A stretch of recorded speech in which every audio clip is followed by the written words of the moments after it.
Inspector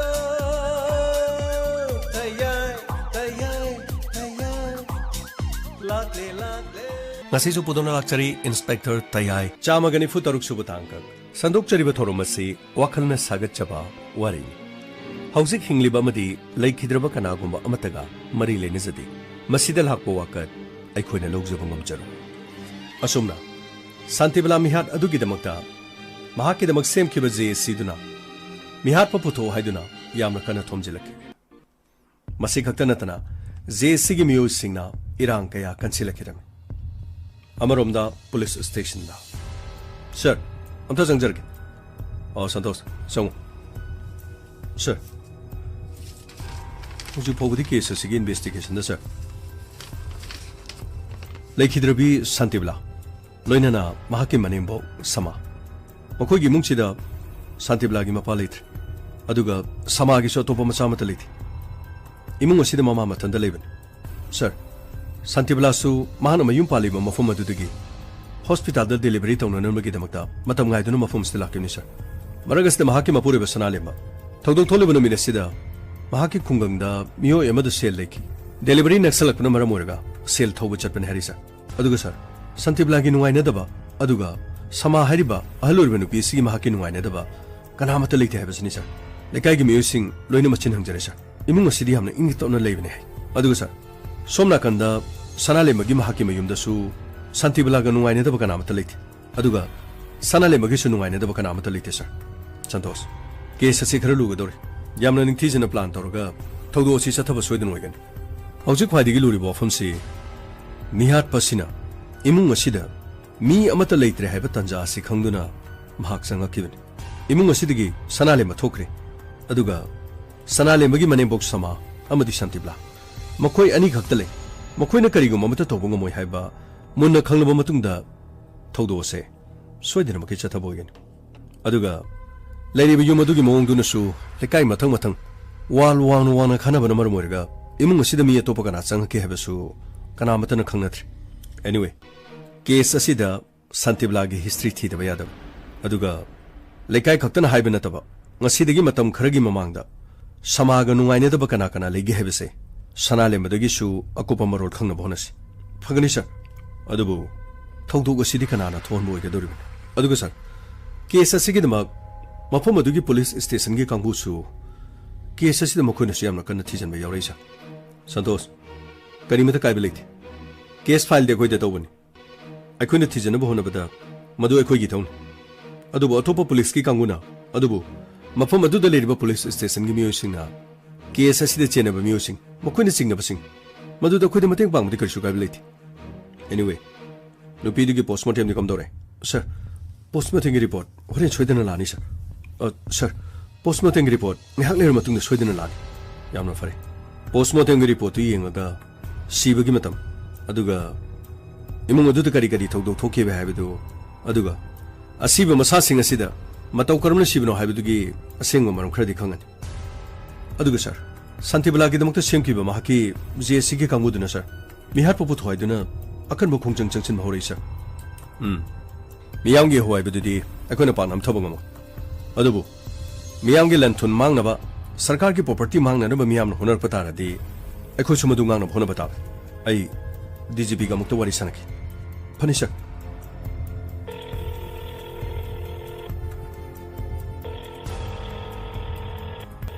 Hello, sir. Oh, Karitorite. Sir. Narangi Misidu Gimatang, sir. Are you in Havani?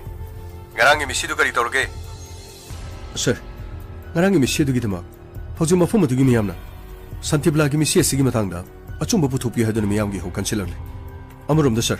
How's your Pogi the Todo City Chen of Mio Amatalate? Aduga, CCTV give for this. Imungu do the Mihapaduna Sangamagi.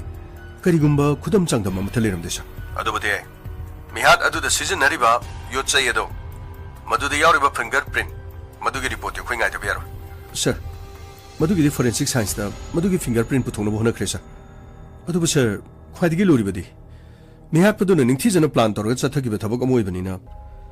Mana Makuna Padi Vapoda do Makuto Globcumbo, Lumnagadi, Magi fingerprint from with Urbanisa. Adusus of Inspector. Aduga. Case असी Matang DSP तंफासु नखोइदे यावननबा हाइक्रबन खरा थुना ngasi noma nini asida mihat pa putong nabagi dam honasi maduda koina putopang amdragadi miyam gi ho soidana kansilakani ai khoide iral sirka dorben mi leiti haibagi khangba tanja amada imung amada leiba mi ani asuk thina halam bai base madugi mihat pa singa do koina putopang amdragadi ai khoi gi sumik sathini ai oiga dorben mafam maduda soidana tamphai yor lagani ai nangan mada mak thakraban aduga case asigi matangda kari kari toba yabagi abado madugi reporting on the piro तबना case असी चौथोरगलबदिने अखोय सोयदन मथक थोंबसिंगी मिवा तागनी फगनी सर आई मतंग साने रिपोर्ट सिंग तो थागा चरन होने जकी अदुगा इंस्पेक्टर हौजिक सिनाना तो बयाब करी करी ले सर आई न हौजिक शांतिबला गी महाकी हाना होख्रब हिस्ट्री करम करम मियो सिंगति नबगी अदुगा महागा नुंगाइने दब खना चेनबा कना कना यौकी असुक्थिना महाको हालिबसिनदी इमुंग अदुदा लन थुम सना लुपा पुननबगी दमक्ति दिन नत्रे हैबसि चुमनी सर आई वादी इंस्पेक्टर मियांग की होल आक्ट्रिंगेदा अथुब मतम दे इन्वेस्टिगेशन लोइसलगा मरालेब मीदा थुब मतम द पुतोन बोनसी फगनी सर परे परे दु दे थमगे को यस सर सर गमै चंगो यानी करी ले रे सर मरांगी थौदुगुदुदी सर येंगबद कीबा म यावइदा सर नुपी अदुगी ममाइदुसु अमत लोफम खंगद्रे सर यामना चाव योचैगुंबा मना ममाइदा नुपी अदुगी ममाइदा मकोकता यामना कना थोंबा माले सर मदुगी मीदो अराइबा मी ओरमोय सर मादि मी हाटपगी फिल्म गुमा येंब्रा नत्रगा मी मकोक थुगाइबगी फिल्म गुमा येंब्रा अस्मागी मथमोइदुदी कल्लिगो सर अदुबु गमै चिंगनबा कया अखोना थिबा ताबने थौदो असि मतांदा करियुमा क्लू मचा मतंग लेखरगदी अखोना मदुदगी मी हाटपदो पुथोनो होनगदोरबन सर आई मी फाब ngमगदब मानदेदा सर मागी मोंग मतौदो हायरदी सर मी खोहाटबो अदुक थिना हाटपदुदी सर माहाकसु सोयदना पुलिसना फरकपे हेबा खंगबने सर मदुना मा यामना लापना मणिपुरगी मपानदगा चलमदों मालेदा सर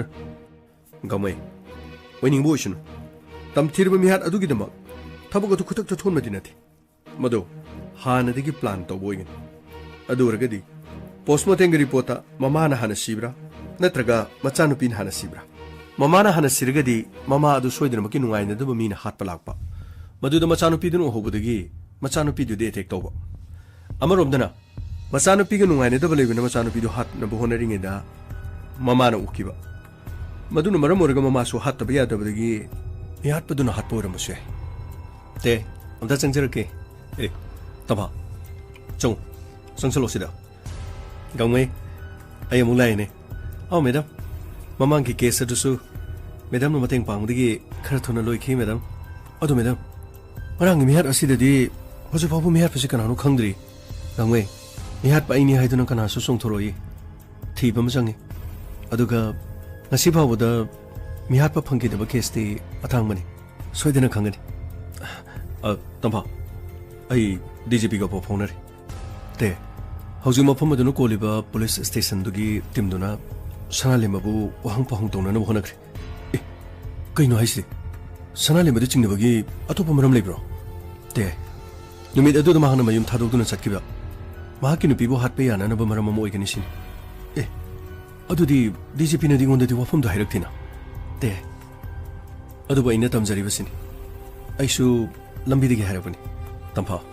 हौजु फाउबगिदि अखोइगी इन्वेस्टिगेशन सु लोइद्रे अदुगा चिंगनबगी वादी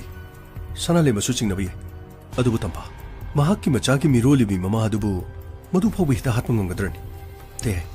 आइसु थाजबदि वाले अदुबु मथक थोंमुगी ऑर्डरनि करि तौय हाइबदुदि येंग बतारेदन फरे तंपा अखोइसु पोस्टमार्टम रिपोर्ट अखोइ गाइरि मदुगी मरिक चुंबो वफम दु लेरगा अखोइसु मखा इन्वेस्टिगेशन सथगदबनि अदुदि ते वफम अदुदु चलगा करि करि लेगे हाइबदु अखोइ खनाबना फरोइद्रा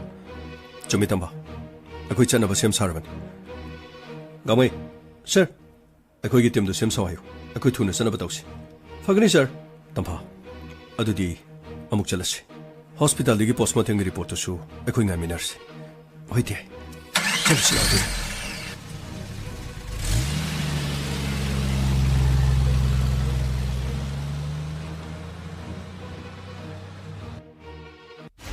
सर वफम असिदा इबु पुबिरसिबु करिगिनो सिरिबुद आइगी नुपिनि अदुगा ꯑꯩꯒꯤ ꯄꯤꯛꯂꯤꯕ ꯇꯥꯏꯕꯪ ꯃꯤꯔꯣꯜ ꯇꯥꯔꯛꯇ꯭ꯔꯤꯕ ꯏꯆꯥ ꯑꯃꯁꯨ ꯑꯉꯥꯡ ꯑꯗꯨ ꯌꯥꯎꯅ ꯁꯤꯔꯤꯕꯅꯤ ꯁꯥꯔ ꯍꯩ ꯑꯗꯨꯒꯤ ꯋꯥ ꯀꯔꯤꯝꯇ ꯂꯩꯇꯦ ꯃꯤꯍꯥꯠꯄ ꯑꯝꯇꯅ ꯃꯤ ꯍꯥꯠꯂꯦꯁꯤ ꯁꯠ ꯍꯥꯏꯒꯗꯕ ꯂꯩꯇꯦꯅꯦ ꯑꯩꯈꯣꯏꯁꯨ ꯊꯤꯕ ꯌꯥꯕ ꯊꯤꯔꯕꯅꯤ ꯑꯗꯨꯕꯨ ꯑꯩꯈꯣꯏꯅ ꯌꯥꯝꯅ ꯆꯤꯡꯅꯔꯤꯕ ꯋꯥꯐꯝꯗꯤ ꯀꯦꯁ ꯑꯁꯤꯗ ꯅꯪꯒꯤ ꯂꯩꯔꯤꯕ ꯌꯨꯝ ꯑꯗꯨꯒꯤ ꯀꯣꯜꯂꯤꯕ ꯄꯨꯂꯤꯁ ꯁ꯭ꯇꯦꯁꯟꯗꯨꯗ ꯆꯠꯂꯒ ꯅꯪꯒꯤ ꯅꯨꯄꯤꯅ ꯁꯤꯔꯒ ꯂꯩꯔꯤꯕ ꯃꯐꯝ ꯑꯁꯤꯗ ꯂꯥꯛꯇꯗꯅ ꯄꯨꯂꯤꯁ ꯁ꯭ꯇꯦꯁꯟꯗꯨꯗ ꯆꯠꯂꯒ ꯅꯪꯅ ꯊꯧꯗꯣꯛ ꯑꯁꯤꯗ ꯅꯪꯕꯨ ꯆꯦꯟꯅꯗꯅꯕꯒꯤꯗꯃꯛꯇ ꯃꯐꯝ ꯑꯗꯨꯗ ꯅꯪꯅ ꯀꯝꯄ꯭ꯂꯦꯟ ꯇꯧꯔꯒ ꯃꯐꯝ ꯑꯗꯨꯗ ꯀꯦꯁ ꯄꯥꯟꯕꯒꯤ ꯃꯔꯝ ꯀꯩꯅꯣ ꯁꯥꯔ ꯑꯩꯅ ꯏꯟꯁꯄꯦꯛꯇꯔ ꯇꯦꯍꯩꯕꯨ ꯊꯥꯖꯩ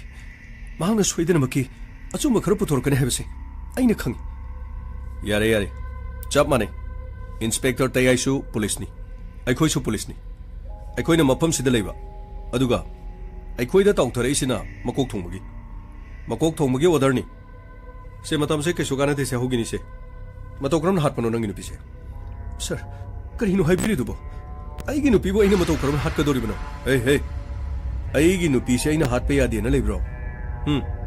ꯑꯩꯅ ꯑꯩꯒꯤ ꯅꯨꯄꯤ ꯍꯥꯠꯄ ꯌꯥꯗꯦꯅ ꯑꯥꯏꯟꯗ ꯌꯥꯎꯕ꯭ꯔꯣ ꯍꯣꯏꯅꯦ ꯍꯥꯠꯂꯕꯗꯤ ꯑꯩ ꯗꯟꯗꯤ ꯐꯪꯒꯅꯤ ꯍꯥꯏꯕꯗꯤ ꯌꯥꯏꯅꯦ ꯑꯗꯨꯕꯨ ꯅꯨꯄꯥꯅ ꯅꯨꯄꯤ ꯍꯥꯠꯄꯒꯤ ꯀꯦꯁ ꯀꯣꯛꯊꯣꯡ ꯑꯃ ꯂꯩꯔꯤꯁꯤꯗꯤ ꯀꯥꯟꯅꯗꯦ ꯀꯔꯤ ꯅꯨꯡꯉꯥꯏꯇꯕ ꯂꯩꯕꯒꯤꯅꯣ ꯅꯠꯇ꯭ꯔꯒ ꯅꯪꯒꯤ ꯑꯇꯣꯞꯄ ꯍꯥꯟꯅ ꯈꯪꯅꯕ ꯅꯨꯄꯤ ꯂꯩꯕ ꯃꯗꯨꯅ ꯃꯔꯝ ꯑꯣꯏꯔꯒ ꯍꯧꯖꯤꯛ ꯅꯪꯒ ꯂꯩꯃꯤꯟꯅꯔꯤꯕ ꯅꯨꯄꯤꯁꯤ ꯍꯥꯠꯂꯒ ꯃꯅꯦꯝꯕꯣꯛꯇꯨꯁꯨ ꯂꯣꯏꯁꯤꯜꯂꯒ ꯂꯩꯍꯧꯔꯤꯕ ꯃꯅꯦꯝꯕꯣꯛꯇꯨꯒꯤ ꯂꯟ ꯊꯨꯝ ꯄꯨꯝꯅꯃꯛꯇꯨ ꯅꯪꯅ ꯑꯣꯏꯔꯒ ꯅꯪꯅ ꯑꯇꯣꯞꯄ ꯅꯨꯄꯤ ꯑꯃꯒ ꯂꯨꯍꯣꯡꯒꯦ ꯁꯤ ꯅꯠꯇ꯭ꯔꯣ ꯃꯗꯨꯒꯤ ꯅꯠꯇ꯭ꯔꯣ ꯁꯦꯡꯅ ꯍꯥꯏꯌꯨꯅꯦ ꯁꯥꯔ ꯁꯦꯡꯕꯅꯤ ꯑꯩꯅ ꯍꯥꯏꯖꯩꯁꯦ ꯑꯩ ꯇꯁꯦꯡꯅꯃꯛꯀꯤ ꯑꯩ ꯈꯨꯡꯒꯪꯗ ꯁꯦꯟ ꯊꯧꯕ ꯆꯠꯆꯕꯅꯤ ꯑꯗꯨꯒ ꯊꯧꯗꯣꯛ ꯑꯁꯤꯗ ꯂꯩꯀꯥꯏꯒꯤ ꯃꯤꯅ ꯑꯩꯉꯣꯟꯗ ꯄꯥꯎ ꯇꯝꯃꯛꯄꯅꯤ ꯂꯩꯀꯥꯏꯒꯤ ꯃꯤꯗꯨꯗꯤ ꯄꯥꯎ ꯇꯝꯃꯛꯄ ꯇꯥꯕꯅꯤꯅꯦ ꯅꯆꯥꯗꯨꯅ ꯀꯞ ꯂꯩꯔꯦ ꯅꯆꯥꯗꯨꯅ ꯀꯞꯄꯗꯒꯤ ꯂꯩꯀꯥꯏ ꯃꯌꯥꯝꯅ ꯆꯪꯁꯤꯜꯂꯒ ꯑꯉꯥꯡꯁꯦ ꯀꯨꯏꯅ ꯀꯞꯃꯜꯂꯦꯅ ꯌꯦꯡꯉꯨꯕꯗꯒꯤ ꯏꯃꯨꯡꯗꯨꯗ ꯅꯪꯒꯤ ꯅꯨꯄꯤꯒ ꯅꯅꯦꯝꯕꯣꯛꯒ ꯁꯤ ꯂꯩꯔꯝꯃꯅꯤ ꯃꯗꯨꯗꯤ ꯅꯉꯣꯟꯗ ꯄꯥꯎ ꯄꯤꯔꯛ ꯇꯥꯕ ꯑꯃ ꯑꯣꯏꯔꯦ ꯀꯔꯤꯒꯤꯗꯃꯛꯇꯅꯣ ꯅꯪꯅ ꯅꯪ ꯅꯨꯄꯤ ꯍꯥꯠꯂꯤꯁꯦ ꯁꯥꯔ ꯑꯩ ꯀꯌꯥꯔꯛ ꯍꯥꯏꯖꯈꯣꯒꯦ ꯁꯥꯔ ꯑꯩꯒꯤ ꯅꯨꯄꯤ ꯑꯩꯅ ꯍꯥꯠꯄ ꯅꯠꯇꯦ ꯀꯔꯤꯝꯇ ꯀꯥꯟꯅꯔꯣꯏꯅꯦ ꯅꯅꯝ ꯇꯠꯂꯒ ꯇꯣꯛꯀꯅꯤꯅꯦ ꯅꯅꯦꯝꯕꯣꯛꯁꯤꯒꯤ ꯂꯟ ꯊꯨꯝ ꯃꯥꯒꯤ ꯌꯨꯝ ꯏꯪꯈꯣꯜꯁꯤ ꯌꯣꯜꯂꯒ ꯅꯪ ꯅꯨꯡꯉꯥꯏꯅ ꯂꯩꯒꯦ ꯁꯤ ꯅꯠꯇ꯭ꯔꯣ ꯅꯪꯒꯤ ꯅꯨꯄꯤꯗꯤ 100 ꯊꯤꯔꯁꯨ ꯌꯥꯏ ꯑꯗꯨꯕꯨ ꯅꯪꯒꯤ ꯄꯩꯁꯥ ꯄꯥꯏꯗꯕꯅꯤꯅ ꯈꯨꯡꯒꯪꯗꯒꯤ ꯍꯧꯔꯛꯄꯅꯤꯅ ꯅꯅꯦꯝꯕꯣꯛꯀꯤ ꯂꯟ ꯊꯨꯝꯁꯤ ꯌꯣꯜꯂꯗꯤ ꯅꯪ ꯅꯨꯡꯉꯥꯏ ꯌꯥꯏꯐꯅ ꯄꯥꯅꯤ ꯁꯤꯅꯤ ꯅꯪꯒꯤ ꯅꯨꯄꯤ ꯂꯩꯔꯗꯤ ꯅꯪꯒꯤ ꯅꯨꯄꯤꯒꯤ ꯃꯃꯥꯡꯗꯗꯤ ꯅꯅꯦꯝꯕꯣꯛꯇꯣ ꯍꯥꯠꯄ ꯌꯥꯔꯔꯣꯏꯕ ꯅꯠꯇ꯭ꯔꯒꯅ ꯅꯅꯦꯝꯕꯣꯛꯁꯨ ꯍꯥꯟꯅ ꯍꯥꯠꯄ꯭ꯔꯥ ꯅꯅꯦꯝꯕꯣꯛ ꯍꯥꯠꯄꯗꯒꯤ ꯅꯪꯒꯤ ꯅꯨꯄꯤꯅ ꯎꯈꯤꯕꯗꯒꯤ ꯃꯁꯤꯗꯤ ꯌꯥꯔꯔꯣꯏꯅ ꯅꯪꯒꯤ ꯅꯨꯄꯤꯗꯨ ꯅꯪꯅ ꯑꯃꯨꯛ ꯍꯥꯠꯄ ꯅꯠꯇ꯭ꯔꯣ ꯍꯥꯏꯌꯨꯅꯦ ꯁꯦꯡꯅ ꯍꯥꯏꯌꯣ ꯁꯥꯔ ꯑꯩꯅ ꯍꯥꯏꯖꯔꯤꯕꯁꯤꯅꯤ ꯁꯥꯔ ꯑꯁꯦꯡꯕꯅꯤ ꯑꯩꯒꯤ ꯅꯨꯄꯤꯕꯨ ꯃꯇꯧ ꯀꯔꯝꯅ ꯑꯩꯅ ꯍꯥꯠꯀꯗꯣꯏꯅꯣ ꯑꯩꯒꯤ ꯏꯅꯦꯝꯕꯣꯛꯄꯨ ꯑꯩꯅ ꯃꯇꯧ ꯀꯔꯝꯅ ꯍꯥꯠꯇꯣꯏꯅꯣ ꯑꯩꯒꯤꯗꯃꯛꯇ ꯃꯇꯦꯡ ꯄꯥꯡꯕꯤꯔꯤꯕ ꯑꯗꯨꯒ ꯑꯩ ꯃꯐꯝ ꯑꯗꯨꯗ ꯂꯥꯛꯂꯤꯕꯗꯣ ꯌꯨꯝ ꯑꯗꯨꯗ ꯂꯩꯅꯕꯒꯤ ꯅꯠꯇꯦ ꯑꯩꯒꯤ ꯏꯆꯥ ꯎꯅꯅꯕꯒꯤ ꯃꯐꯝ ꯑꯗꯨꯗ ꯂꯥꯛꯄꯅꯤ ꯑꯗꯨꯒ ꯑꯉꯥꯡ ꯎꯅꯔꯕ ꯃꯇꯨꯡꯗ ꯑꯩ ꯈꯨꯡꯒꯪꯗ ꯍꯟꯖꯈꯤꯒꯗꯕꯅꯤ ꯍꯣꯏꯅꯦ ꯈꯨꯡꯒꯪꯗ ꯍꯟꯈꯤꯕ ꯃꯇꯝꯗ ꯅꯅꯦꯝꯕꯣꯛꯇꯨ ꯂꯩꯇ꯭ꯔꯕꯅꯤꯅ ꯅꯅꯦꯝꯕꯣꯛꯇꯨꯒꯤ ꯃꯍꯥꯛꯀꯤ ꯂꯟ ꯊꯨꯝ ꯃꯌꯥꯝꯗꯨ ꯅꯪꯒꯤ ꯂꯣꯏ ꯑꯣꯏꯔꯅꯤ ꯁꯤꯅꯤꯅꯦ ꯑꯩꯈꯣꯏ ꯂꯣꯏ ꯈꯪꯕꯖꯥꯠꯅꯤ ꯍꯧꯖꯤꯛꯀꯤ ꯃꯇꯝꯗꯅꯦ ꯑꯉꯛꯄ ꯊꯧꯗꯣꯛ ꯉꯥꯛꯇꯅꯤ ꯊꯣꯛꯏꯁꯦ ꯃꯄꯥꯅ ꯃꯆꯥ ꯍꯥꯠꯂꯦ ꯃꯆꯥꯅ ꯃꯄꯥ ꯍꯥꯠꯂꯦ ꯃꯆꯥꯅ ꯃꯃꯥ ꯍꯥꯠꯂꯦ ꯁꯤ ꯉꯥꯛꯇꯅꯤ ꯊꯣꯛꯏꯁꯦ ꯁꯤ ꯉꯛꯇ꯭ꯔꯣ ꯁꯤ ꯇꯥꯕꯗ ꯉꯛꯇ꯭ꯔꯕ ꯅꯪꯅ ꯅꯪꯒꯤ ꯅꯨꯄꯤ ꯅꯅꯦꯝꯕꯣꯛ ꯅꯪꯅ ꯍꯥꯠꯄ ꯀꯩꯒꯤ ꯌꯥꯔꯣꯏꯗꯣꯏꯅꯣ ꯀꯥꯟꯅꯗꯦ ꯃꯇꯝ ꯃꯥꯡꯍꯟꯒꯅꯨꯁꯦ ꯀꯦꯁ ꯑꯁꯤꯗ ꯍꯧꯖꯤꯛ ꯑꯩꯈꯣꯏ ꯊꯤꯕ ꯌꯥꯕ ꯊꯤꯔꯕꯅꯤ ꯀꯔꯤꯒꯨꯝꯕ ꯀ꯭ꯂꯨ ꯑꯃꯠꯇ ꯂꯩꯇꯦ ꯃꯤ ꯑꯇꯣꯞꯄ ꯑꯃꯅ ꯍꯥꯠꯂꯝꯕꯒꯤ ꯀꯔꯤꯒꯨꯝꯕ ꯆꯤꯡꯅꯕ ꯑꯃꯠꯇ ꯂꯩꯇꯦ ꯅꯪꯅ ꯅꯪꯒꯤ ꯅꯨꯄꯤꯗꯣ ꯍꯥꯠꯂꯕꯅꯤꯅ ꯅꯅꯦꯝꯕꯣꯛꯇꯣ ꯍꯥꯠꯂꯕꯅꯤꯅ ꯎꯄꯨ ꯃꯅꯨꯡꯗ ꯂꯩꯔꯤꯕ ꯁꯅꯥ ꯂꯨꯄꯥ ꯄꯩꯁꯥꯗꯨꯁꯨ ꯅꯪꯅ ꯄꯨꯔ ꯆꯠꯇ꯭ꯔꯦ ꯃꯔꯝꯗꯤ ꯅꯪꯅ ꯍꯥꯠꯄꯅꯤꯅ ꯅꯪꯒꯤ ꯑꯣꯏꯗꯧ ꯂꯩꯔꯕꯅꯤꯅ ꯅꯪꯅ ꯄꯨꯔꯨꯕꯩ ꯀꯩ ꯀꯥꯟꯅꯅꯤ ꯅꯠꯇ꯭ꯔꯥ ꯃꯗꯨꯒꯤ ꯄ꯭ꯂꯥꯟ ꯄꯨꯝꯅꯃꯛꯁꯤ ꯀꯔꯝ ꯀꯥꯟꯗ ꯍꯧꯏ ꯅꯨꯄꯤꯁꯦ ꯂꯧꯕꯗꯒꯤ ꯈꯟꯕ꯭ꯔꯥ ꯅꯆꯥ ꯑꯍꯥꯟꯕ ꯄꯣꯛꯏꯁꯤꯒꯤ ꯃꯇꯨꯡꯗꯒꯤ ꯈꯟꯕ꯭ꯔꯥ ꯅꯠꯇ꯭ꯔꯒ ꯍꯟꯗꯛ ꯅꯪꯅ ꯅꯅꯦꯝꯕꯣꯛꯀꯤ ꯃꯅꯥꯛꯇ ꯂꯩꯕꯁꯤꯗꯒꯤ ꯅꯅꯦꯝꯕꯣꯛꯀꯤ ꯏꯃꯨꯡꯗ ꯁꯅꯥ ꯂꯨꯄꯥ ꯀꯌꯥ ꯎꯒꯦ ꯃꯗꯨꯗꯒꯤ ꯅꯪꯅ ꯄꯨꯛꯆꯦꯟ ꯄꯤꯁꯤꯜꯂꯛꯇꯅ ꯅꯪꯒꯤ ꯅꯨꯄꯤꯁꯤꯒ ꯅꯅꯦꯝꯕꯣꯛꯁꯤ ꯑꯀꯥꯏꯅꯕꯒꯤ ꯑꯩꯒꯤ ꯃꯩꯁꯥ ꯐꯥꯎꯕ ꯀꯣꯛꯇ꯭ꯔꯤꯉꯩꯗ ꯁꯥꯔ ꯍꯣꯏꯅ ꯇꯧꯕꯤꯔꯤꯁꯦ ꯃꯁꯤ ꯌꯥꯝꯅ ꯐꯠꯇꯦ ꯁꯥꯔ ꯑꯆꯨꯝꯕ ꯄꯨꯊꯣꯛꯄꯤꯌꯨ ꯀꯔꯤꯒꯤꯗꯃꯛꯇ ꯁꯥꯔ ꯍꯣꯏꯅ ꯑꯁꯦꯡꯕ ꯊꯤꯕ ꯉꯝꯗ꯭ꯔꯒ ꯑꯩꯉꯣꯟꯗ ꯀꯔꯤꯒꯤ ꯇꯥꯏꯁꯟꯕꯤꯔꯤꯅꯣ ꯑꯩꯕꯨ ꯈꯨꯡꯒꯪꯗꯒꯤ ꯍꯧꯔꯛꯄꯅꯤ ꯈꯨꯡꯒꯪꯗꯒꯤ ꯂꯥꯛꯄꯅꯤ ꯍꯥꯏꯗꯨꯅ ꯑꯩꯉꯣꯟꯗ ꯇꯥꯏꯁꯜꯂꯒ ꯁꯥꯔ ꯍꯣꯏꯅ ꯊꯤꯕ ꯉꯝꯗ꯭ꯔꯒ ꯀꯦꯁ ꯑꯁꯤ ꯂꯣꯏꯁꯤꯟꯅꯕ ꯑꯩꯉꯣꯟꯗ ꯇꯥꯏꯅꯕꯤꯔꯤꯅꯣ ꯁꯥꯔ ꯁꯣꯏꯗꯅꯃꯛꯀꯤ ꯀꯦꯁ ꯑꯁꯤ ꯏꯟꯁꯄꯦꯛꯇꯔ ꯇꯌꯥꯏꯗ ꯃꯍꯥꯛꯅ ꯁꯣꯏꯗꯅ ꯉꯝꯒꯅꯤ ꯑꯩꯅ ꯃꯉꯣꯟꯗ ꯁꯤꯟꯅꯔꯤꯗꯣ ꯑꯗꯨꯒꯤꯅꯤ ꯁꯥꯔ ꯌꯥꯝ ꯊꯥꯖꯕꯩ ꯋꯥꯅꯤꯅꯦ ꯅꯪꯒꯤ ꯏꯟꯁꯄꯦꯛꯇꯔ ꯇꯌꯥꯏꯗꯨꯗ ꯅꯪꯅ ꯀꯔꯤꯅꯣ ꯌꯥꯝ ꯊꯥꯖꯩꯁꯤꯕꯣ ꯃꯥꯅ ꯄꯥꯏꯔꯤꯕ ꯅꯣꯡꯃꯩꯗꯣ ꯑꯗꯨꯒ ꯑꯩꯈꯣꯏꯅ ꯄꯥꯏꯔꯤ ꯅꯣꯡꯃꯩꯁꯤ ꯆꯞ ꯃꯥꯟꯅꯩ ꯃꯥꯅ ꯇꯝꯃꯛꯏꯕ ꯃꯌꯥꯝꯗꯣ ꯑꯗꯨꯒ ꯑꯩꯈꯣꯏꯒ ꯆꯞ ꯃꯥꯟꯅ ꯇꯝꯃꯦꯕ ꯑꯩꯅ ꯍꯥꯏꯁꯦ ꯇꯧꯁꯦ ꯀꯣꯄꯥꯅ ꯈꯨꯅꯧꯅ ꯑꯃ ꯑꯅꯤ ꯊꯥꯔꯤꯉꯩꯁꯤꯗ ꯆꯠꯁꯤꯔꯥ ꯍꯥꯏꯗꯣ ꯁꯤꯗꯒꯤꯗꯤ ꯏꯁꯤꯡ ꯍꯩꯔ ꯍꯩꯔ ꯐꯨꯔꯗꯤ ꯑꯐꯕ ꯑꯣꯏꯔꯣ ꯉꯥꯏꯍꯥꯛ ꯂꯩꯔꯒ ꯑꯃꯨꯛ ꯅꯉꯣꯟꯗ ꯋꯥ ꯍꯪꯒꯅꯤ ꯍꯟꯗꯛꯃꯨꯛ ꯆꯪꯉꯛꯄꯗꯗꯤ ꯑꯁꯦꯡꯕꯁꯤꯡꯗꯣ ꯁꯦꯡꯅ ꯁꯦꯡꯅ ꯀꯔꯝꯅ ꯍꯥꯏꯁꯤꯒꯦꯅ ꯈꯜꯂꯝꯕ ꯑꯣꯏꯗꯕꯗꯤ ꯑꯩꯈꯣꯏꯗ ꯉꯥꯡꯍꯟ ꯃꯇꯝ ꯌꯥꯝꯅ ꯂꯧꯕ ꯄꯥꯝꯗꯦ ꯁꯠ ꯁꯠ ꯏꯊꯛ ꯊꯣꯡꯕꯁꯤꯡꯅꯅꯦ ꯒꯤꯔꯤ ꯒꯤꯔꯤ ꯇꯛꯊꯔꯝꯃꯤ ꯌꯦꯡꯉꯨ ꯌꯨꯝ ꯑꯗꯨꯒꯤ ꯃꯄꯥꯟꯗ ꯂꯩꯔꯤꯕ ꯑꯗꯨꯒ ꯄꯨꯂꯤꯁ ꯁ꯭ꯇꯦꯁꯟꯒꯤ ꯃꯃꯥꯡꯗ ꯂꯩꯀꯥꯏ ꯑꯗꯨꯒꯤ JCꯅꯦꯅ ꯑꯃ ꯁꯦꯝꯖꯤꯜꯂꯒ ꯃꯗꯨꯗꯒꯤ ꯃꯌꯥꯝꯅ ꯇꯧꯔꯤꯁꯤ ꯎꯔꯦꯗꯅ ꯑꯩꯈꯣꯏ ꯂꯩꯐꯝ ꯁꯥꯐꯝ ꯇꯨꯝꯐꯝ ꯆꯥꯐꯝ ꯑꯝꯇ ꯈꯪꯕ ꯅꯠꯇꯦ ꯑꯣꯏꯗ ꯄꯥꯗꯕ ꯃꯁꯥꯃꯛꯀꯤ ꯅꯨꯄꯤꯕꯨ ꯍꯥꯠꯂꯒ ꯑꯩꯈꯣꯏꯕꯨ ꯀꯣꯛ ꯉꯥꯎꯅꯕꯅ ꯇꯧꯔꯤ ꯍꯩ ꯍꯩ ꯑꯗꯨꯝ ꯑꯩ ꯆꯪꯉꯛꯄꯗꯅꯦ ꯑꯁꯦꯡꯕꯁꯤꯡꯗꯣ ꯁꯠ ꯁꯠ ꯍꯥꯏꯒꯗꯕꯅꯤ ꯀꯔꯤꯅꯣ ꯃꯈꯣꯏꯅ ꯃꯤ ꯍꯥꯠꯄ ꯄꯨꯊꯣꯛꯄ ꯉꯝꯗ꯭ꯔꯒ ꯑꯩꯉꯣꯟꯗ ꯇꯥꯏꯁꯟꯕꯤꯔꯤꯁꯤꯕꯨ ꯀꯔꯤꯒꯤꯅꯣ ꯈꯪꯉꯦ ꯑꯁꯣꯟꯕꯕꯨ ꯇꯨꯍꯠꯄꯤꯕ ꯑꯆꯨꯝꯕ ꯄꯨꯊꯣꯛꯄ ꯉꯝꯗ꯭ꯔꯒ ꯑꯩꯉꯣꯟꯗ ꯅꯈꯣꯏꯅ ꯇꯥꯏꯅꯔꯤꯕꯅꯤ ꯑꯩꯅ ꯃꯇꯧ ꯀꯔꯝꯅ ꯍꯥꯏꯒꯅꯤ ꯑꯩꯅ ꯄꯥꯡꯊꯣꯛꯄꯁꯨ ꯅꯠꯇꯅ ꯑꯩꯅ ꯃꯇꯧ ꯀꯔꯝꯅ ꯃꯗꯨꯕꯨ ꯍꯥꯏꯒꯗꯧꯔꯤꯕꯅꯣ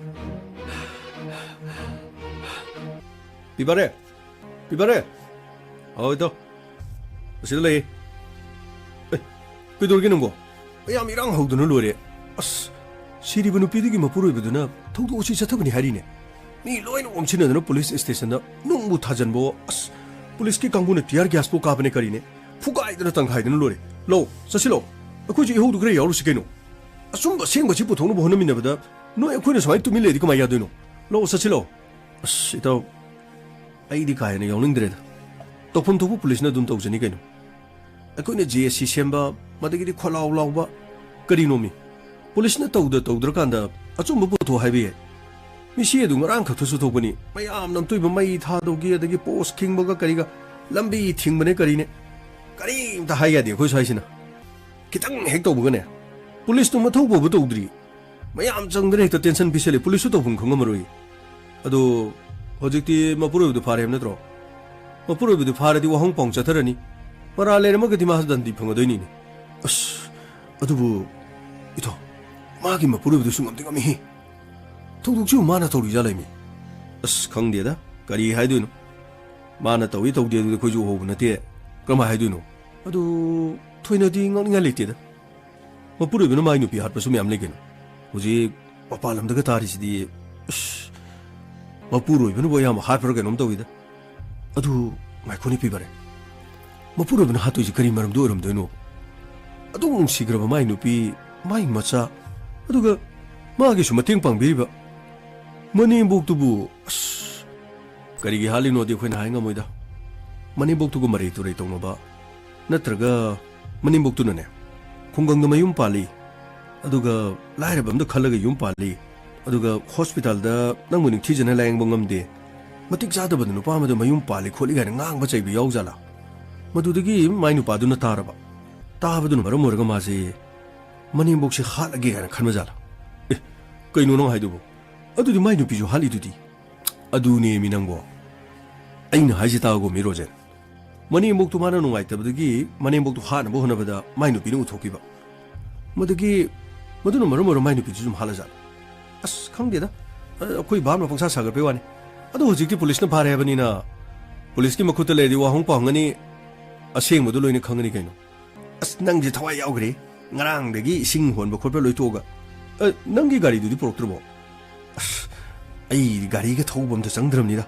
ꯃꯣꯏꯒꯤ ꯊꯧꯗꯣꯛꯁꯤ ꯅꯨꯡꯉꯥꯏꯃꯟꯗꯕꯗꯒꯤ ꯒꯥꯔꯤꯗꯣ ꯑꯩ ꯑꯥꯗ ꯂꯝꯕꯤꯗ ꯈꯥꯝꯃꯒ ꯊꯝ ꯂꯩꯔꯕꯅꯤ ꯃꯣꯏꯒꯤ ꯊꯧꯗꯣꯛꯁꯤ ꯂꯣꯏꯁꯤꯜꯂꯒ ꯀꯣꯟꯅ ꯏꯁꯤꯡ ꯊꯥꯕꯗꯨ ꯇꯧꯔꯒꯦ ꯇꯧꯕꯅꯦꯃꯤ ꯑꯁ ꯅꯪꯒ ꯃꯔꯤ ꯊꯣꯛꯅꯕꯗꯨ ꯉꯥꯏꯍꯦ ꯊꯋꯥꯏ ꯌꯥꯎꯈ꯭ꯔꯦ ꯑꯩꯗꯤꯅꯦ ꯁꯣꯝꯗ ꯑꯩꯒꯤ ꯔꯦꯁꯇꯨꯔꯥꯟ ꯑꯃ ꯇꯧꯅꯦ ꯇꯧꯕꯗꯣ ꯑꯗꯨꯒꯤ ꯊꯕꯛ ꯍꯧꯖꯤꯜꯂꯒꯦ ꯇꯧꯕꯅꯦ ꯏꯔꯥꯡꯁꯤꯅ ꯁꯤꯗꯩꯗ ꯗꯨꯀꯥꯟ ꯐꯝꯕꯁꯨ ꯌꯥꯔꯔꯣꯏ ꯊꯣꯡ ꯍꯥꯡꯕꯁꯨ ꯌꯥꯔꯔꯣই ꯇꯧꯐꯝ ꯑꯃ ꯈꯪꯗ꯭ꯔꯦꯃꯤ ꯑꯩꯗꯤ ꯍꯧꯖꯤꯛ ꯅꯨꯄꯥꯗꯨꯅ ꯍꯥꯠꯄ ꯑꯣꯏꯔꯦ ꯍꯥꯏꯔꯁꯨ ꯋꯥꯗꯨ ꯀꯣꯛ ꯂꯣꯏꯁꯤꯟꯅꯕ ꯄꯥꯝꯃꯦꯕ ꯑꯁ ꯀꯩꯀꯥꯟꯗ ꯋꯥꯅꯤꯁꯦ ꯑꯁ ꯄꯤꯕꯥꯔꯦ ꯅꯪꯁꯨ ꯅꯊꯝꯃꯣꯏꯕꯧꯗꯤ ꯌꯥꯏꯍꯦ ꯅꯣꯏ ꯂꯩꯀꯥꯏꯗ ꯊꯣꯛꯄ ꯊꯧꯗꯣꯛꯅꯤ ꯀꯩꯅꯣ ꯆꯠꯁꯤꯜꯂꯣ ꯌꯦꯡꯉꯨꯁꯦꯕ ꯀꯔꯤ ꯀꯔꯤ ꯏꯔꯥꯡꯗꯨ ꯂꯩꯒꯦꯗꯨ ꯌꯦꯡꯉꯨꯁꯦꯕ ꯑꯁ ꯔꯣꯖꯦ ꯅꯪꯅ ꯃꯔꯣꯜ ꯑꯃ ꯐꯔꯦꯁꯦ ꯉꯥꯏꯍꯥꯛꯇꯪ ꯌꯦꯡꯉꯨꯔꯁꯤ ꯂꯥꯛꯑꯣ ꯌꯦꯡꯉꯨꯁꯤ ꯂꯥꯛꯑꯣ ꯃꯄꯨꯔꯣꯏꯕꯗꯨꯅ ꯃꯤꯍꯥꯠꯄ ꯑꯣꯏꯕ꯭ꯔꯥ ꯑꯣꯏꯗꯕ꯭ꯔꯥ ꯀꯅꯥꯅ ꯑꯣꯏꯒꯗꯧꯔꯤꯅꯣꯗꯣ ꯃꯌꯥꯝꯅ ꯍꯧꯔꯤꯕ ꯏꯍꯧꯁꯤꯗ ꯌꯦꯡꯉꯨꯁꯦꯕ ꯃꯤꯍꯥꯠꯄ ꯐꯥꯔꯦ ꯐꯥꯔꯦꯗꯅ ꯃꯌꯥꯝꯅ ꯀꯣꯏꯂꯥꯎ ꯂꯥꯎꯔꯒ ꯅꯨꯄꯥꯗꯨ ꯄꯨꯊꯣꯔꯛꯑꯣꯅ ꯂꯥꯎꯕ ꯍꯧꯔꯕꯅꯤꯅꯦ ꯍꯣꯏ ꯐꯔꯦꯁꯦ ꯀꯔꯤꯅꯣ ꯈꯪꯅꯕ ꯌꯦꯡꯉꯨꯔꯁꯤ ꯂꯥꯛꯁꯦ ꯍꯣꯏ ꯂꯥꯛꯑꯣ ꯆꯠꯁꯤ ꯂꯥꯛꯑꯣ ꯑꯃꯔꯣꯝꯗ Inspector Tay amadi DSP Tampha loinana mahakki team postmortem gi report adu lawram Tampha postmortem gi report sidadi achouba arumba pochak amana masada kanna thomadagi sibani aduga nungthil pung ani dagina ahum phawgi marakta siba manimboksina nungthil pung ani dagina ahum phawgi marakta siba adudi Santibala so dum pung ani dagina ahum phawgi marakta sibani te adudi sibagi timing si chap chanarina soidina mata mamada mokoini hat poramani Tampha sidi kaidorge te Santibala sexually assault to hari what kain hai sibute tu mak sidringeda sexually assault adudi te Santibala bu pamjaba mi amana mak ku ijan mangana bonaba madudigi masanga thoknaba Santibala honabada Santibala bu mi hapudun hatba thogdogudu urubudigi manibongna launa bu honaba madudigi maniboksu mi hapudun hatba Tampha madumoksu soidun oibe khwaidigi ngaglibadi ijat manghalamni basi adudi te magi mapure bachingni heduna police team amana fadun wahong pangli basti Tampha madumo aranman mahaki mapure bena mahaki nupibu siramdaida ijat manghan bahunati Santibala mahaki nupi adugu mamiku pungjadu da sanale mani ijat mangal come on quick station chachi aduga aku wari sanosi hoite gamai sir gari thono bata hagni sir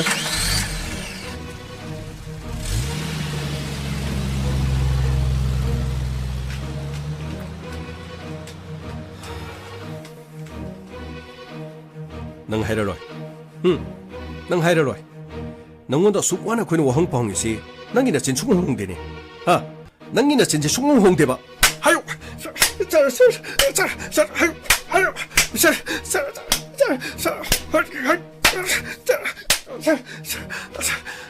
nang hairaroi bra nang hairaroi bro nangbu nangi nupi amadi nangi nanimbo hatpugum nang so halura nang so halura ba nakok adu phalang asil thomjalga machoi taluro machoi taluro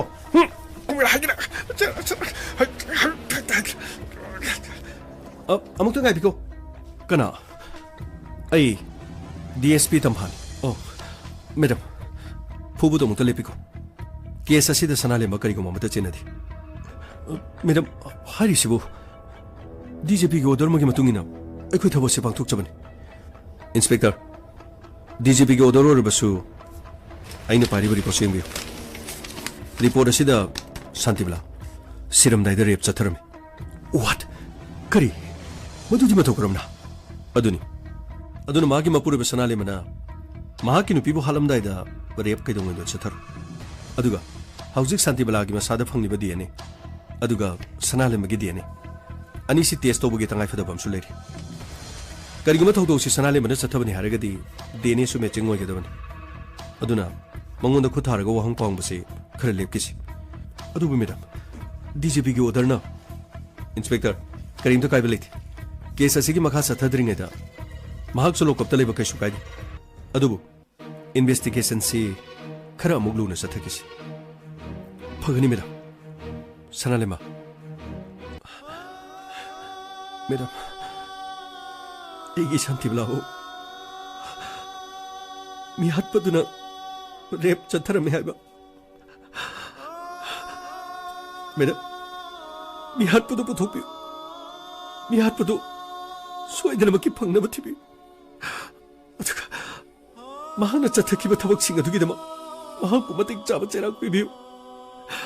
madam ai mi hatpanate ai bu thajabiu aina egi loinabi Santibala amadi egi nemo khatte ai bu thajabiu madam sanalema hauji te khoina madu so haiba ngamanati tangai fadana nangi DNA amadi Santibala gi masada phangiba DNA ani si sanabra sanadabra habi yeng mamsu sankini tasena maki nangna landa gorabadi karim to waram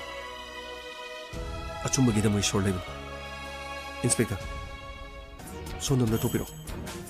phanimida hauji ti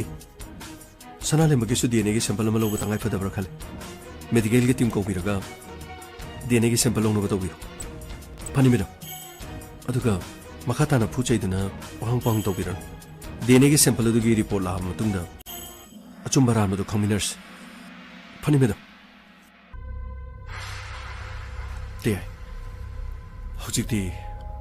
ꯇꯦ ꯍꯧꯖꯤꯛꯇꯤ ꯁꯅꯥꯂꯦꯝꯕꯒꯤ DNA ꯒꯤ sample ꯂꯧꯅꯅꯕꯒꯤꯗꯃꯛ ꯃꯦꯗꯤꯀꯦꯜꯒꯤ team ꯃꯐꯝ ꯑꯁꯤꯗ ꯁꯣꯏꯗꯅ ꯌꯧꯔꯛꯑꯅꯤ ꯑꯗꯨꯗꯤ ꯃꯈꯥ ꯇꯥꯕꯁꯤ ꯀꯔꯤ ꯇꯧꯒꯅꯤ ꯇꯦ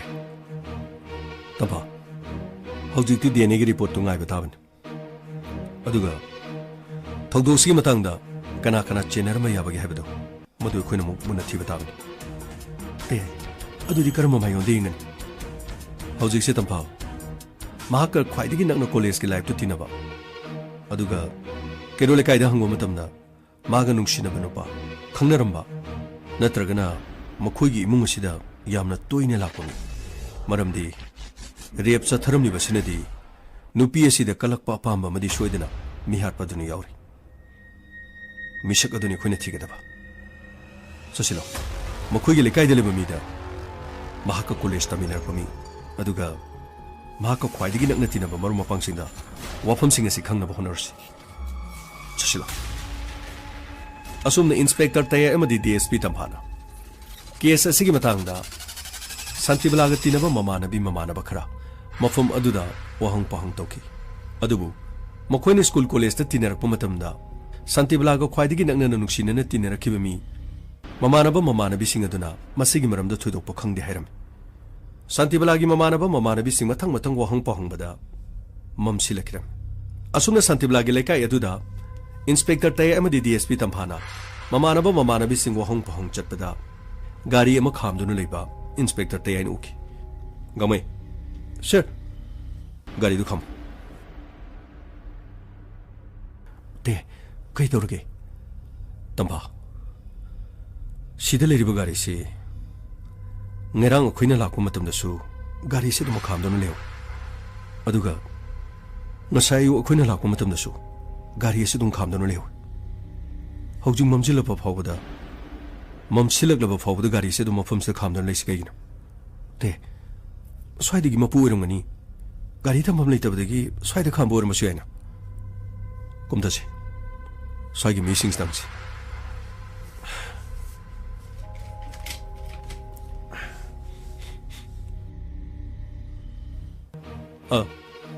ꯀꯩꯅꯣꯝꯇ ꯍꯪꯖꯒꯦ ꯀꯔꯤ ꯁꯔ ꯗꯨꯀꯥꯟꯒꯤ ꯃꯄꯨꯅꯤꯀꯣ ꯃꯥꯅꯤ ꯁꯔ ꯑꯗꯣꯝꯒꯤ ꯗꯨꯀꯥꯟꯁꯤ ꯉꯔꯥꯡꯗꯤ ꯑꯗꯨꯝ ꯍꯥꯡꯕꯤꯕ꯭ꯔꯣ ꯁꯔ ꯍꯥꯡꯗꯤ ꯍꯥꯡꯉꯦ ꯑꯗꯨꯕꯨ ꯍꯧꯖꯤꯛ ꯊꯣꯛꯏꯕ ꯂꯩꯀꯥꯏꯁꯤꯒꯤ ꯏꯔꯥꯡꯁꯤꯅ ꯌꯥꯝ ꯀꯨꯏꯅꯗꯤ ꯍꯥꯡꯗ꯭ꯔꯦ ꯑꯩꯈꯣꯏꯅ ꯈꯤꯇꯪ ꯂꯥꯞꯊꯣꯛꯄꯁꯤꯗ ꯀꯥꯕꯨꯛ ꯃꯌꯥꯝꯅ ꯄꯣꯠ ꯆꯩ ꯂꯩꯒꯦꯅ ꯈꯖꯤꯛ ꯍꯥꯡꯕ ꯈꯛꯇꯅꯤ ꯑꯣ ꯑꯗꯣꯝꯒꯤ ꯗꯨꯀꯥꯟ ꯃꯃꯥꯡꯒꯤ ꯑꯁꯣꯝꯒꯤ ꯁꯣꯔꯣꯛ ꯋꯥꯡꯃꯗ ꯈꯥꯝꯃꯤꯁꯦ ꯑꯁꯤꯗ ꯈꯥꯝꯃꯤ ꯒꯥꯔꯤꯁꯤ ꯁ꯭ꯋꯥꯏꯒꯤ ꯒꯥꯔꯤꯔꯣ ꯁꯔ ꯃꯁꯤꯗꯤ ꯑꯩꯈꯣꯏ ꯁ꯭ꯋꯥꯏꯒꯤ ꯒꯥꯔꯤ ꯅꯠꯇꯦ ꯑꯩꯈꯣꯏꯁꯨ ꯈꯜ ꯂꯩꯔꯝꯃꯤꯅꯤ ꯉꯔꯥꯡ ꯅꯨꯡꯊꯤꯜ ꯑꯗꯨꯋꯥꯏꯗꯒꯤ ꯒꯥꯔꯤꯁꯦ ꯑꯗꯨꯝ ꯈꯥꯝꯃꯒ ꯂꯩ ꯑꯗꯨꯗꯤ ꯃꯥꯒꯤꯁꯦ ꯒꯥꯔꯤ ꯌꯥꯗꯅ ꯇꯧꯔꯤꯖꯥꯠꯂꯣ ꯁꯔ ꯑꯗꯨꯗꯤ ꯑꯩꯈꯣꯏꯗꯤ ꯎꯖꯍꯧꯗ꯭ꯔꯦ ꯑꯩꯁꯨ ꯈꯜꯂꯝꯃꯤꯅꯤ ꯀꯅꯥꯒꯤ ꯒꯥꯔꯤꯅꯣ ꯉꯔꯥꯡꯗꯒꯤ ꯑꯗꯨꯝ ꯈꯥꯝꯗꯨꯅ ꯂꯩꯔꯤꯁꯤꯕꯨ ꯀꯩꯗꯧꯕ ꯌꯥꯎꯔꯖꯥꯠꯅꯣꯅ ꯈꯜꯂꯝꯃꯤꯅꯤ ꯁꯔ ꯐꯔꯦ ꯇꯝꯐꯥ ꯒꯥꯔꯤ ꯁꯦꯡꯉꯨꯁꯤꯔꯣ ꯍꯣꯏ ꯇꯦ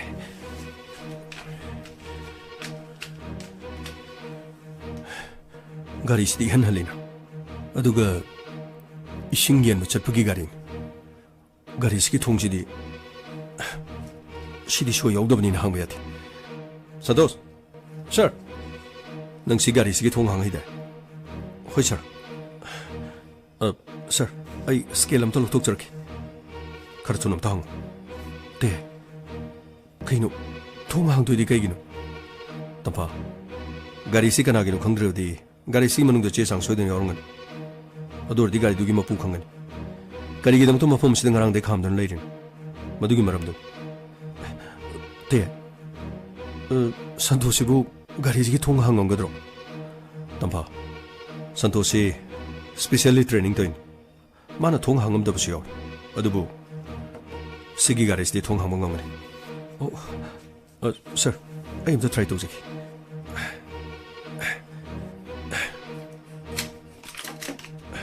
ꯁꯔ ꯊꯣꯡ ꯍꯥꯡꯖꯔꯦ sir good Santosh urabra tamba gari gi driver gi side asida I tari bi urabra hoini te I siam na taini yung gari asigi manungda I taiba phurit leiri basiu yenge magi sida chechang yaubring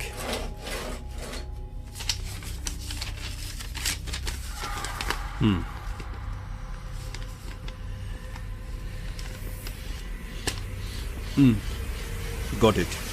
fang hojikti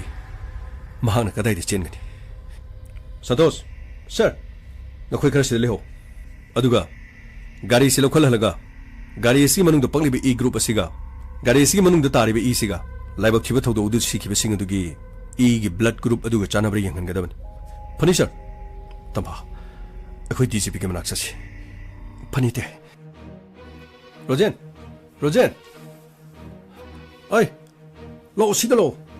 as nang de thawai yaw gre lo si de lo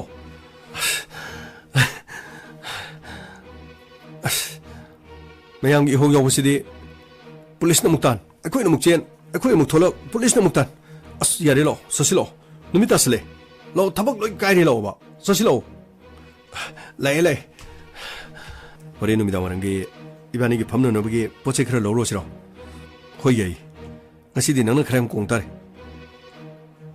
kaisu na taba thabak sigi ba nangna thawai yaudana ba kaisu na taba thabak sigi nangna thawai yaudana ba police khoi nakta khamjali sigi gino hey nakudaglo kaino police ni ne hey nakudaglo kaino roje police na khoi de nomina mai sigi gino ngdi bi bare kari gino akhoi de nomina mai sibo ihog yaw yene toriro akhoi ihog yaw gi orangani hey gari de kakalo sa roje kaino to sibo khangdi aishu hey na khoi ni wangana dan le ne gari de kakalo habni ne kakakere kakalo ira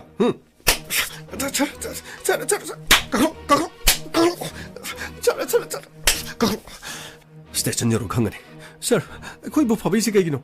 거의 이호 여보선 어디에 sir? 에이, 와도 없는 강하노. 가리 있으기 종터르가 젠게 그 칼라디네. 너 토이도 망하네.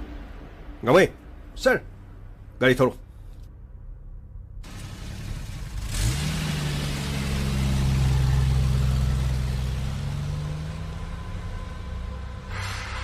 asumna manak nak police station do purki kari nangi naming kari sir ai ming pibar nangi mi hat pasi obra mi hat pasi nang di khangbro sir kari no hari chibo sir ai di kari mu to khangje di sir kari mu to khangje di nang ne mi ni ba sikari ai nang naming do kari sir rojen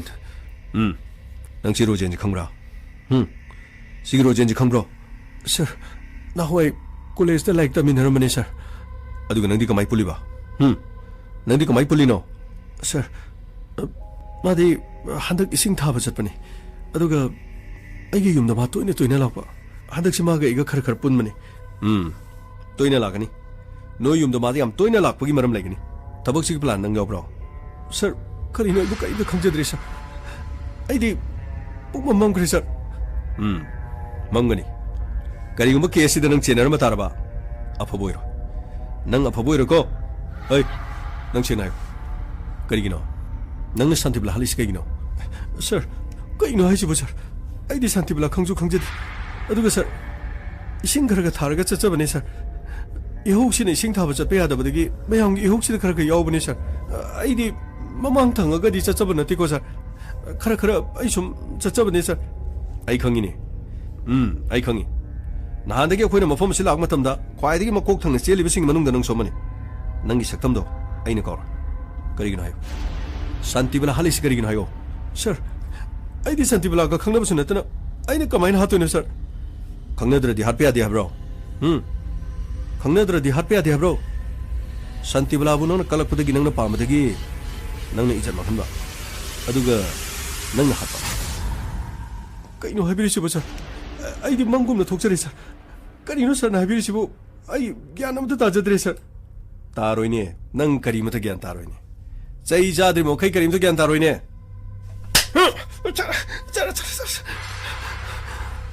시캉라, 시캉브로, 시캉라, 시캉브로, 시캉브로. 룩함지다 까빠가 나라의 복도도 포도루로 강다부 살아다네. 넌가리 갈리봐. 넌가리 갈리게. 이 가리 lambida khamaga lei sir. Lambida khamaga lei.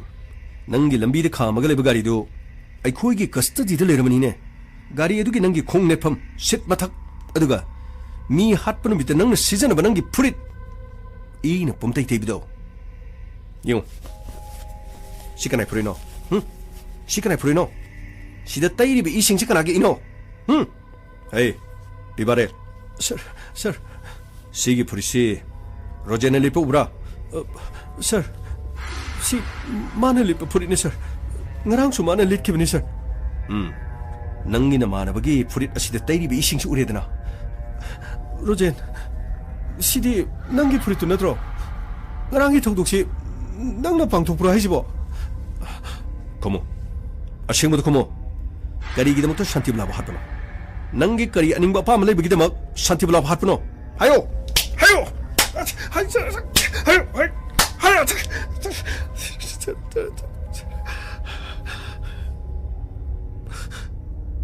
Mane sir, aina hat pane sir. Aina shanti bela hat pane sir. Minungsi khangdabi. ꯅꯨꯡꯁꯤꯕꯕꯨ ꯐꯥꯒꯤ ꯑꯣꯏꯅ ꯂꯧꯕ ꯑꯩꯅ ꯁꯦꯜ ꯈꯔ ꯊꯣꯛꯇꯦ ꯍꯥꯏꯕꯒꯤꯗꯃꯛ ꯑꯩꯅ ꯈꯔ ꯃꯤꯔꯛꯇ ꯇꯤꯟꯗꯦ ꯍꯥꯏꯕꯒꯤꯗꯃꯛ ꯃꯥꯅ ꯑꯩꯕꯨ ꯃꯤꯔꯥꯏꯔꯛꯄꯅꯤ ꯑꯩ ꯂꯥꯏꯔꯤꯛ ꯂꯥꯏꯁꯨ ꯇꯝꯗꯨꯅ ꯑꯐꯕ ꯃꯤ ꯑꯃ ꯑꯣꯏꯒꯦ ꯈꯟꯗꯨꯅ ꯀꯅꯥꯒꯨꯝꯕ ꯑꯃꯒꯤ ꯃꯐꯝꯗ ꯅꯣꯡꯃꯇꯁꯨ ꯑꯊꯤꯕ ꯋꯥꯍꯩ ꯑꯃꯇ ꯅꯨꯡꯉꯥꯏꯇꯕ ꯊꯕꯛ ꯑꯃꯇ ꯇꯧꯗꯦ sir 마가이가 MU도 탱나르키버네 아이는 마틱 자다버나 마가이가 레이나버 마리뿌나마 카라마타나 캉디 마가이가 카라카라 눅시나버 허록부대기 아이디 몽원다 룹자키 몽원다 ngau자키 마하키 망란다 아이나 따오도나 레이자키 마tam punamakta mahaku ningjadu나 나키 tumba chaba chatpa mafam amadagi amada mahaki nungsiba mino mahaki nungsiba waina aibu yomduna punduna thanki adubu sir aibu shanti balana mirairamduna thaplabu khungang amada mayum panki aiga maga leinaba maridu mahaki mamana khang mamana ꯑꯩꯈꯣꯏꯅꯤꯒꯤ ꯃꯔꯤꯁꯤꯕꯨ ꯌꯥꯗꯦ ꯃꯗꯨꯅ ꯃꯔꯝ ꯑꯣꯏꯔꯒ ꯈꯨꯡꯒꯪꯗꯒꯤ ꯅꯨꯄꯥ ꯑꯃ ꯈꯜꯂꯒ ꯃꯌꯨꯝ ꯄꯥꯟꯈꯤ sir ꯃꯌꯨꯝ ꯄꯥꯜꯂꯒ ꯅꯨꯡꯉꯥꯏꯅ ꯂꯩꯈꯤ ꯃꯇꯝ ꯑꯗꯨꯗꯒꯤ ꯑꯩ ꯂꯃꯟ ꯈꯨꯝꯅꯤꯡꯕꯅ ꯉꯥꯎꯈꯤ ꯂꯝꯕꯤꯗ ꯆꯠꯂꯤꯉꯩꯗ ꯈꯨꯠꯇ ꯊꯥꯡ ꯑꯊꯧꯕ ꯑꯃ ꯄꯥꯏꯔꯒ ꯃꯍꯥꯛꯀꯤ ꯃꯉꯛꯁꯝꯗ ꯂꯦꯜꯂꯁꯤꯔꯥ ꯍꯥꯏꯅ ꯈꯟꯈꯤ ꯑꯗꯨꯕꯨ ꯃꯗꯨ ꯑꯩꯅꯅꯤ ꯈꯪꯉꯛꯀꯅꯤ ꯑꯩꯗꯤ ꯀꯩꯁꯨꯝ ꯁꯪꯗ ꯄꯨꯟꯁꯤꯗꯤ ꯂꯦꯟꯅꯤꯡꯗꯦ ꯃꯗꯨꯗꯒꯤ ꯁꯥ ꯃꯍꯥꯛ ꯃꯄꯥꯝꯗ ꯂꯩꯔꯦ ꯍꯥꯏꯕ ꯑꯩ ꯈꯪꯈꯤ ꯃꯄꯥꯝꯗ ꯂꯩꯕꯗꯒꯤ ꯃꯐꯝ ꯑꯁꯤꯗ ꯑꯩ ꯆꯪꯕ ꯌꯥꯅꯅꯕꯒꯤꯗꯃꯛ ꯑꯩꯅ ꯇꯦꯛ ꯇꯦꯛ ꯇꯨꯡꯁꯤꯟꯗꯨꯅ ꯇꯥꯜꯂꯛꯄ ꯑꯩꯒꯤ ꯄꯩꯁꯥꯅ ꯑꯩ ꯒꯥꯔꯤ ꯑꯃ ꯂꯩꯒꯦ ꯑꯗꯨꯒ ꯌꯨꯝꯊꯣꯡ ꯈꯨꯗꯤꯡ ꯆꯪꯕ ꯌꯥꯅꯅꯕꯒꯤꯗꯃꯛ ꯑꯩ ꯏꯁꯤꯡ ꯌꯦꯟꯕ ꯑꯣꯏꯅ ꯆꯠꯈꯤ ꯏꯁꯤꯡ ꯌꯦꯟꯕ ꯆꯠꯂꯒ ꯃꯗꯨꯗꯒꯤ ꯐꯪꯕ ꯄꯩꯁꯥꯗꯨꯅ ꯑꯩ ꯍꯤꯡꯒꯗꯕ ꯅꯠꯇꯦ ꯑꯗꯨꯕꯨ ꯃꯥꯒꯤ ꯑꯆꯤꯟ ꯑꯀꯣꯝ ꯑꯩꯒꯤ ꯑꯅꯤꯡꯕꯁꯤꯡ ꯑꯁꯤ ꯄꯥꯡꯊꯣꯛꯄ ꯌꯥꯅꯅꯕꯒꯤꯗꯃꯛ ꯃꯍꯥꯛꯅ ꯂꯩꯔꯤꯕ ꯂꯩꯀꯥꯏ ꯑꯗꯨꯗ ꯑꯩ ꯃꯊꯪ ꯆꯪꯈꯤ ꯃꯐꯝ ꯑꯗꯨꯗ ꯑꯩ ꯂꯩꯗꯨꯅ ꯃꯍꯥꯛꯀꯤ ꯑꯆꯤꯟ ꯑꯀꯣꯝ ꯈꯪꯅꯅꯕꯒꯤꯗꯃꯛ ꯑꯩꯒꯤ ꯏꯃꯥꯟꯅꯕ ꯄꯤꯕꯥꯔꯦꯜꯒꯤ ꯌꯨꯝꯗ ꯑꯩ ꯇꯣꯏꯅ ꯂꯥꯛꯈꯤ ꯃꯈꯣꯏꯒꯤ ꯏꯃꯨꯡꯗ ꯆꯥ ꯊꯛꯇꯨꯅ ꯑꯩꯒꯤ ꯅꯨꯡꯁꯤꯔꯕ ꯏꯃꯥꯟꯅꯕ ꯄꯤꯕꯥꯔꯦꯜ ꯃꯥꯗꯤ ꯀꯦꯁ ꯑꯁꯤꯗ ꯀꯔꯤꯁꯨ ꯌꯥꯎꯗꯕꯅꯤ ꯃꯥꯗꯤ ꯀꯔꯤꯁꯨ ꯈꯪꯖꯗꯕꯅꯤ ꯏꯃꯥꯟꯅꯕꯁꯤ ꯁꯤꯖꯤꯟꯅꯗꯨꯅ mahaki mayum da ito ina lakpa yana na bagidaba mahaki le kaya sibu khangna nan bagidaba ai makhui da lakki matu de ina khangki namida to mahaki mapuri ba chakre machano pishu school da chakre yum maduda mama ka makhui ni khakta le yai matu madu de khutta ini go chei macha atu paidana yum aduda mi leitabagi anja lauraga aina Santi Balabo makokta thomdana leimai do wanthaki masigi matungda pukchel piklabi anem ohang khaibi minung silaitrabi mahaki mama sama tholoki mahaki makokta aina masing khangdana yochai adun kanki ai chahi manga taruk aina kaptuna haurki bagi ai maichak punamak mikup aduda koki tugi matungdagi leimai da Santi Bala mak taduna leibatu mak sidri adabu aiga nungsina bagi mari leikrabi aiga chepa mari leikrabi Santi Bala leimai da taduna shoktuna leirabasu aina punsiga roiboina mak ijat panganki tugi matungdagi ai kutta pai bagi ochayidana maki masada masing khangdana kanki aibu wanki bagi aibu ikai ba pirambagi ai thamoi bo macet tahalambagi na madugi laman punamak tumaki mapamda ina kongki masibu kaya da ngakhrabuno mi do hatoga lekai asti thokba thodo wa thoktu nangna khangjanna daba sadana kaya da mana tawi miyamgi ihou yoksannaradana miyamgi ihou yoksannaradana lekai asidana no kocha chadana nangna leiru aduga nangi gari edubana sorokki mataida khamduna tham gari edugi thong namduna phakairaga gari edugi manungdi yengba matamda taramliba I furit tapakliba I aduga Santi Bala amadi memagi masagi blood group peace da phangliba blood group ani si chapchanagi gari gi chi sang yengba matamda nangni haibasisu irai laina khangki kadi thwe kadi thoge nungsiba ama kaina bagidama nungsibadugi mafamda dumna tawba honabra nangna yamna nungsijaramba yaini nangbu Santi Balana mirairam basu yaini adubu nangna tawriba thawng adunadi ichum chumna nangna lalabani mi amana mi ama hatpagi ayabadi kana amatana pidini hojikti nangna sana tawjaba naralduna napunchi chupa kesum sangdilenba thabanine dibare sir ngahakti lekhone statement se lobolo kige loina tina ba matamda siguma misi kharaga yengone sir aidi kari mata khangjadabani sir matam kuina thinadaba imanabani haiduna aidi mahaku luna dum tawjakibani sir nang thajabra nangna leminariba nangi namanabaduna thogdoga chi chatharamani asibuna mu thajabra sir phajenduna thamliba sanale mabu thadokpiro aduga pibarel kisu statement lorga mahakusu thadokpiro te yam nungaire de aidi case solution mangongane haiba thajarudraban tampa ngasi akhoi na gari si check tawduna yenglamdrabadi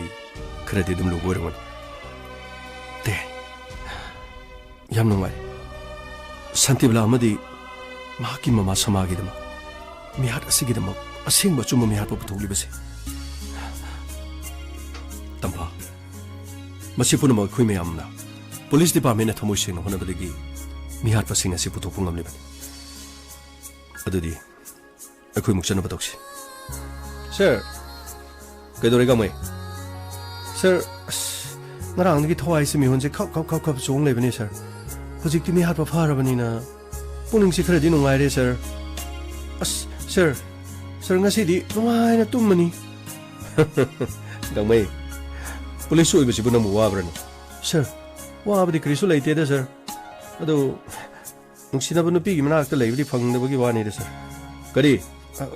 hai de sir de madam ga sodum punna thabak tawbani na phaba ai gi junrai de aina leiba mafam sida police orga su lakte do ha khangte da ama ma so ngan mani lakle Inspector Tayay, tayay, tayay Lakle, lakle Lakle, lakle Inspector Tayay, tayay, tayay Uthana ba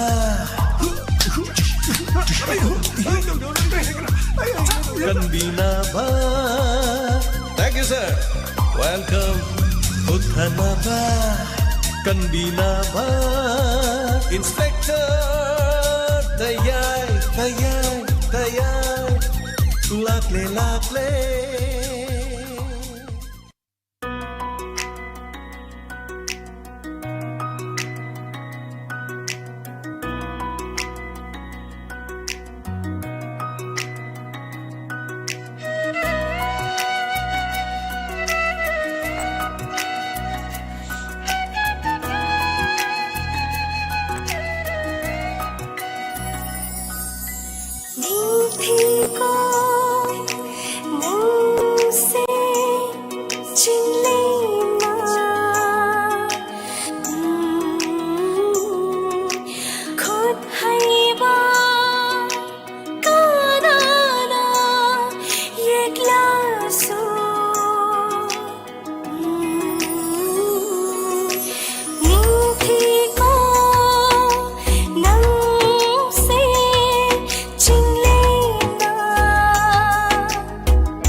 Fazil थमोइला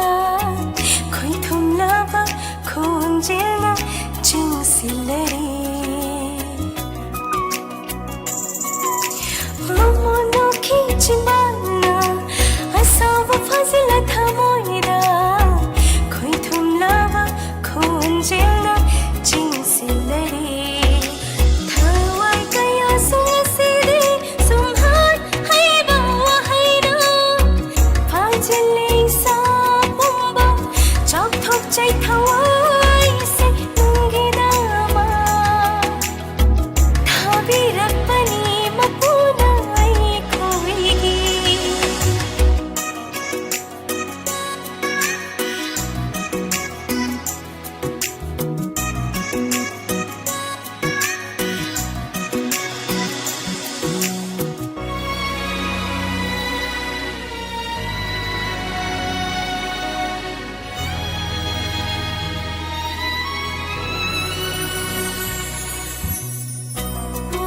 bagi marupni nangdi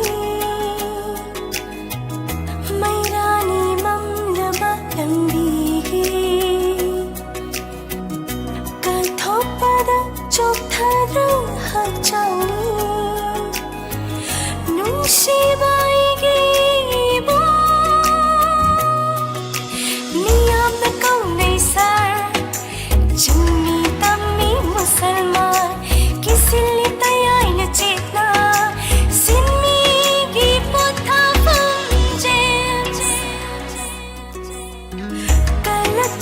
चल